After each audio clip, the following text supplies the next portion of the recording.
Ini Pak, sebelum kita lebih lanjut, ini kan kita live juga di YouTube Tribun Timur dan Facebook Tribun Timur. Ini ada beberapa komentar di Facebook Tribun Timur, Pak. Ini saya bacakan Pak beberapa, dan tak sedikit yang memberikan jempol dan tepuk tangan nih untuk Pak Bupati. Dan juga dari Firman Akib, sukses selalu Buang Haji Duli, Bupati Sopengku memutus mata rantai COVID-19. Ada dari Muhammad Lutfi Cupit, pemimpin yang respect terhadap persoalan-persoalan daerah, top leadership. Ada juga dari Diwan Boksi, Sopeng tegas dan mantap. Ada tape kah? Ini Pak malah tanya tape ini Pak. Ini ada lagi Pak. Yang terakhir dari Yusri Kesling, jaya terus Pak Bupati Sopeng andalanku. Sapa-sapa dulu dong Pak untuk Tribuners di live di YouTube Tribun Timur dan Facebook. Terima kasih teman-teman semuanya. Alhamdulillah atas dukungan kita. Apa yang saya kerjakan dan kita kerjakan bersama adalah merupakan bagian dari komitmen kita bagaimana menyelesaikan tanggung jawab sebagai masyarakat maupun sebagai pelayan masyarakat. Prinsip kami pegang bahwa kami adalah pelayan masyarakat. Kami senantiasa berusaha bagaimana yang terbaik untuk masyarakat. Terutama tanggung jawab kami sebagai penanggung jawab wilayah, ya senang tidak senang kami harus jalani ini. Sekali lagi terima kasih semuanya. Kita harus berikan support kepada seluruh jajaran agar kita semuanya bisa semangat terus. Jangan sampai imun turun, maka semangat pasti lemah, corona bisa masuk. Jadi kita harus betul Pak, harus jaga imun, nutrisinya harus bagus, dan jangan lupa makan tapip ya. Jangan marah-marah. Jangan marah-marah, ini pesan Pak Bupati, jangan marah-marah. Pak, ini kan kita sudah berbagi banyak soal bagaimana aksi heroik Pak Bupati bersama jajarannya menangani corona di Sopeng. Kami dapat bocoran dan dari hasil baca kami Pak, itu Sopeng ternyata membeli mesin PCR pertama. Itu sebelum mesin PCR ini dibutuhkan oleh banyak orang dan dicari-cari. Bahkan katanya Bapak membeli mesin PCR ini sebelum harganya masih jauh, masih tinggi. Harganya masih di kisaran 800 jutaan Pak ya itu hari Pak. Itu sebenarnya kenapa sampai seberani itu Pak? Corona belum seperti hari ini, belum mewabah dan banyak di mana-mana, tapi Bapak sudah antisipasi dengan membeli mesin PCR itu lebih cepat dan seperti apa gitu Pak? Jadi ceritanya begini, waktu itu pas Presiden mengumumkan 2 kasus, tapi ini kan di negara lain sudah mewabah, sudah tingkat kasusnya sudah tinggi. Pemikiran saya, ketika seorang kepala negara atau presiden sudah membuat pernyataan seperti itu, kita di tingkat bawahannya harus membaca itu. Akhirnya waktu itu saya langsung telepon direktur rumah sakit, tolong antisipasi APD, tolong siapkan petugas-petugas yang bisa melayani. Karena tidak semua petugas medis kita bisa, karena pertama dia harus tidak punya penyakit-penyakit yang rentan. Kemudian setelah saya kembali coba bertanya beberapa sumber-sumber yang bisa saya, ya ini bahaya kalau dia tidak tertangani dengan baik, itu penyebarannya luar biasa. Akhirnya kami cari informasi bagaimana cara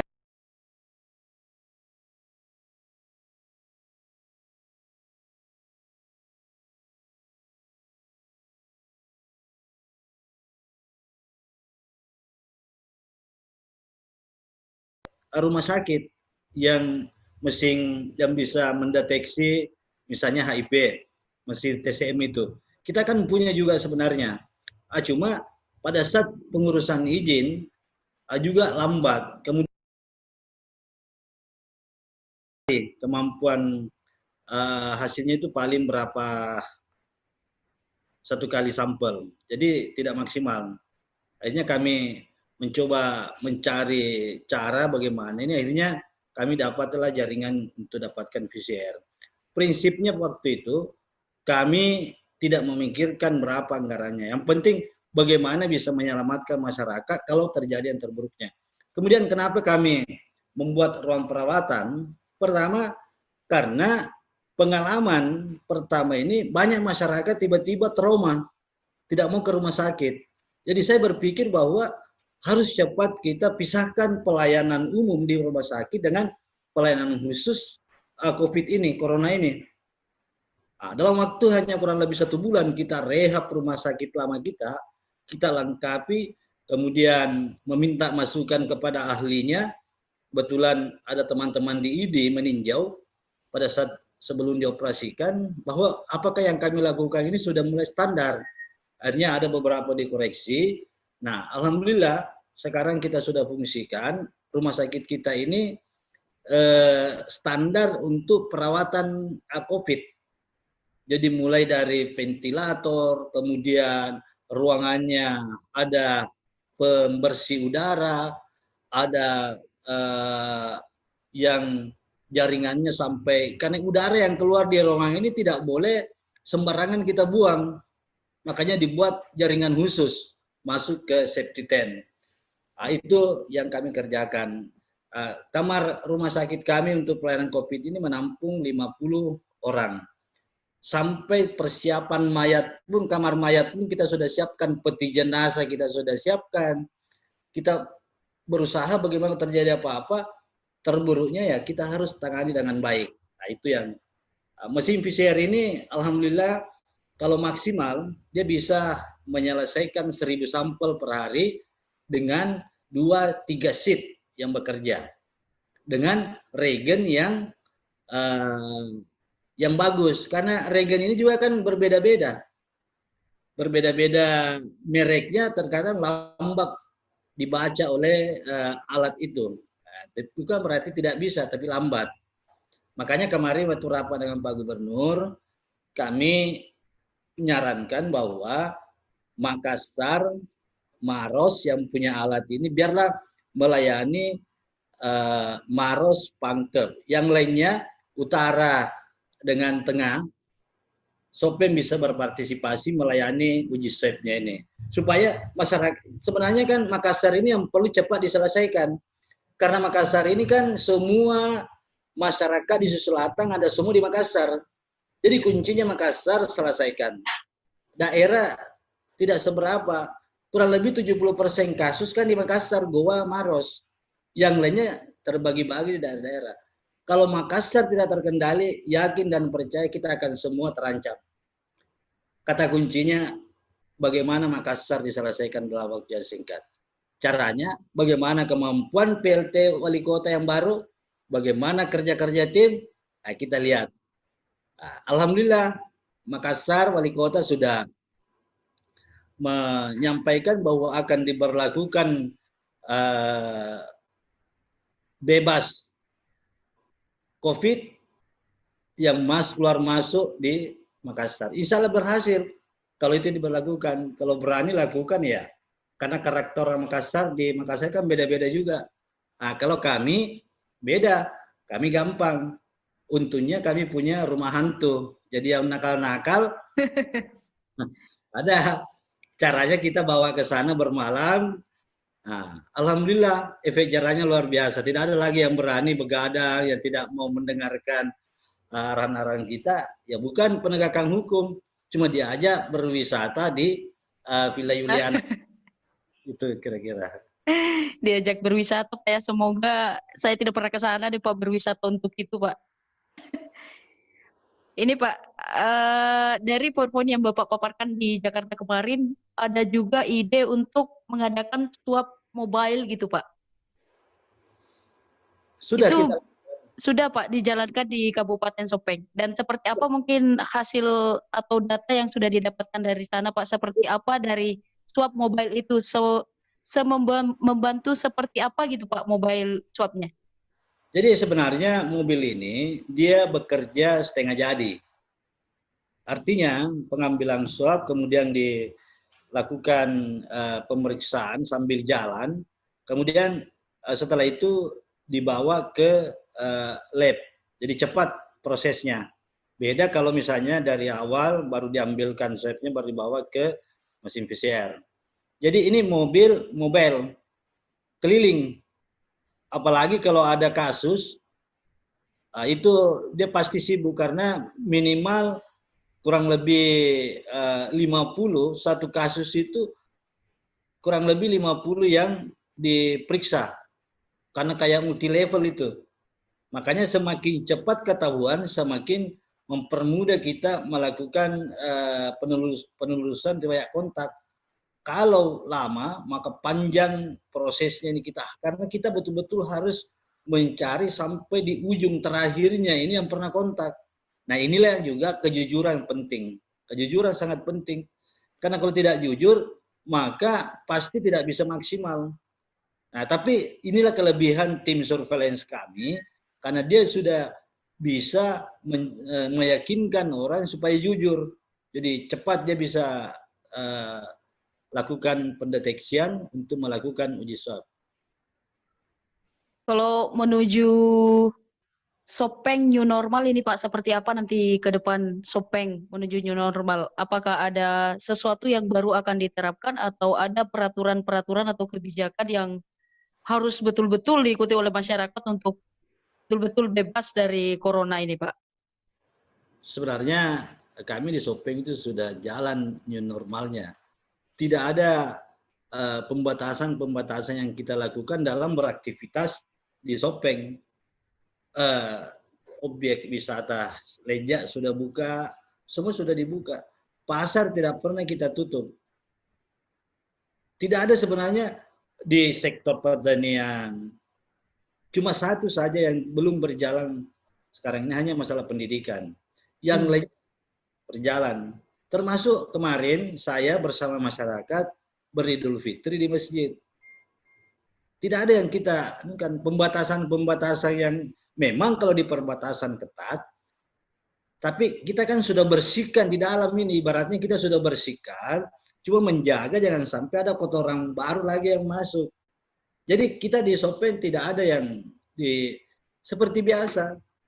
Alhamdulillah di sektor pertanian kita kemarin hasil panen itu ada sekitar 1,4 triliun uang beredar di sektor pertanian tanaman pangan. Pelelangan sapi, pasar ternak kita juga berjalan, pasar tradisional kita berjalan. Tidak ada, karena semua pihak bekerja untuk bagaimana menertibkan orang di pasar pakai masker. Karena Sopeng kan sudah kabupaten wajib masker. Jadi orang baru bicara tentang bagaimana Sulawesi Selatan ini ya membuat perda wajib masker, Goa baru bicarakan, sebenarnya Sopeng sudah beberapa waktu lalu sudah memperlakukan itu, Sopeng kabupaten wajib masker. Jadi ada beberapa langkah-langkah yang kita lakukan, baru sekarang orang berpikir berembuk bagaimana caranya, kita sudah lakukan. Nah, itu yang terkadang memang kita ya mungkin karena kami dianggap bahwa apa Sopeng dia bisa lakukan. Tapi ternyata kan ya orang Bugis mengatakan mesiri-siri makutana, padahal seni rumah itu cocok, tapi mesiri nih. Karena persoalan harga diri mungkin sehingga malu bertanya. Tapi kan yang begini tidak boleh kita malu. Demi keselamatan sama saya tidak pernah malu bertanya. Saya tidak pernah malu bekerja, apa yang saya bisa kerjakan, saya kerjakan. Itu yang kami lakukan di Sopeng. Jadi program new normal ini sebenarnya secara ini kita sudah jalan. Banyak yang kita sudah kerjakan. Jadi persoalan new normal sebenarnya prinsipnya Sopeng sebenarnya sudah jalan sebagian. Ada beberapa, kan salah satu contoh bagaimana mendisiplinkan orang, ini kan kita sudah disiplinkan. Bagaimana kebiasaan-kebiasaan yang dulu, kebiasaan baru lagi yang kita kerjakan, ini kan sebenarnya sudah berjalan semua kita di Sopeng. Memang belum maksimal karena misalnya masalah pendidikan belum seperti biasa, karena memang persoalan pendidikan ini kan kebijakannya di pusat. kami tidak bisa langgar, walaupun sebenarnya apa yang terjadi di Jakarta, di Makassar, di Sopeng, di kehidupan di desa-desa di pegunungan tidak ada seperti itu. Tidak ada. Sepertinya tidak pernah terjadi apa-apa. Saya jalan ke gunung, masuk ke pelosok-pelosok, seperti tidak ada. Kesan ada wabah seperti itu, di mata masyarakat itu tidak ada beban. Yang menjadi persoalan sekarang, di daerah pegunungan, bukan hanya di Sopeng, di daerah lain, tidak maksimal mendapatkan masalah pelayanan pendidikan. Tidak ada signal, guru tidak ada. Jadi harusnya daerah yang tahu persis wilayahnya diberi kebebasan untuk melakukan kebijakan-kebijakan yang memang dianggap tidak berisiko. Tidak semua wilayah sama. Tapi kebijakan dari atas disamakan. Tidak boleh sekolah harus melalui ini. Tapi mana? Apakah kita mampu menyiapkan jaringan yang memadai? Ini kan tidak. Rasa keadilan yang diharapkan oleh masyarakat, saudara-saudara kita di pegunungan, yang tidak ada jaringan mana? Kami mau mengambil kebijakan juga tidak bisa, karena aturannya seperti itu. Nah itu kira-kira yang menyangkut new normal, sebenarnya standarnya seperti apa yang diharapkan oleh pemerintah, ya tentu kita ikut. Tapi pada dasarnya di Sopeng sebagian sudah terlaksana. Berarti untuk pemulihan ekonomi sebenarnya sudah dimulai sejak lama pemulihan ekonomi di Sopeng itu, Pak ya? Iya, kalau kita masuk di Sopeng, di sekitar kota itu sampai subuh pun masih ada penjual.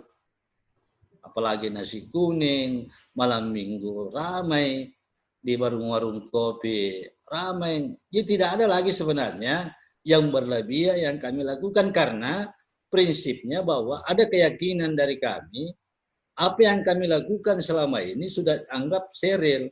Yang menjadi persoalan yang harus kita jaga ini orang dari luar yang masuk, yang membawa penyakit yang mungkin berbahaya.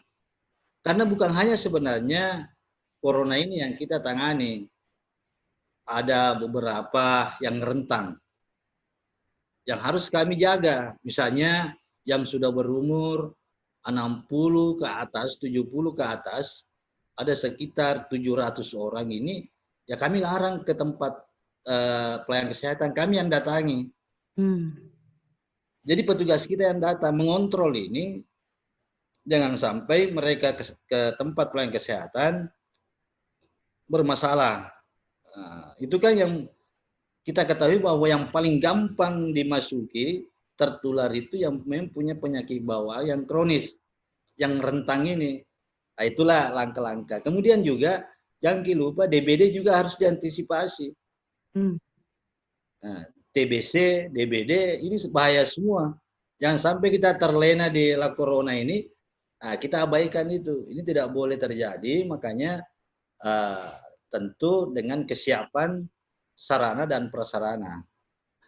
Sekarang kami juga, ini kami terkadang bingung antara pemerintah sulit meyakinkan. Contoh klaim di BPJS kami. Tidak mau BPJS membayar klaim misalnya, hanya gara-gara berbeda alamat. Rumah sakit umum kami, karena kami ambil kebijakan memisahkan supaya tidak bercampur ini pasien COVID-19 dengan pasien umum. Masa hanya persoalan alamat yang berbeda dengan satu bendera rumah sakit Latema Mala Sopeng, masa BPJS tidak mau bayar ini klaimnya? Hanya berbeda alamat. Tapi satu kesatuan, kita bayangkan itu. Saya bilang, tidak usah pikirkan gitu. Kita tidak boleh tidak melayani masyarakat. Persoalan nanti kita, ya.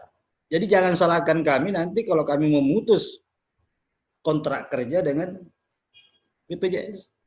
Hanya karena persoalan itu, masa kita coba bayangkan.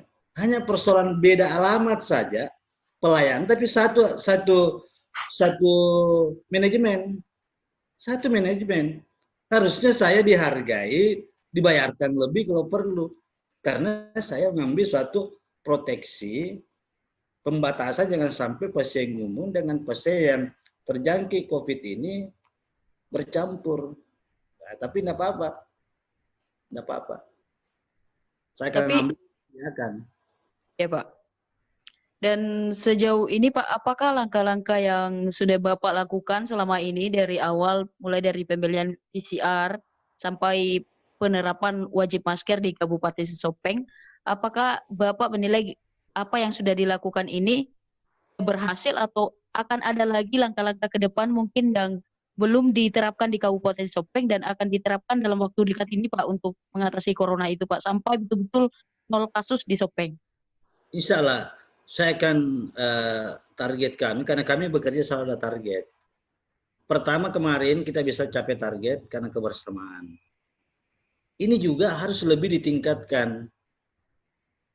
Harus kita tingkatkan. Target kita bagaimana betul-betul nanti selesai.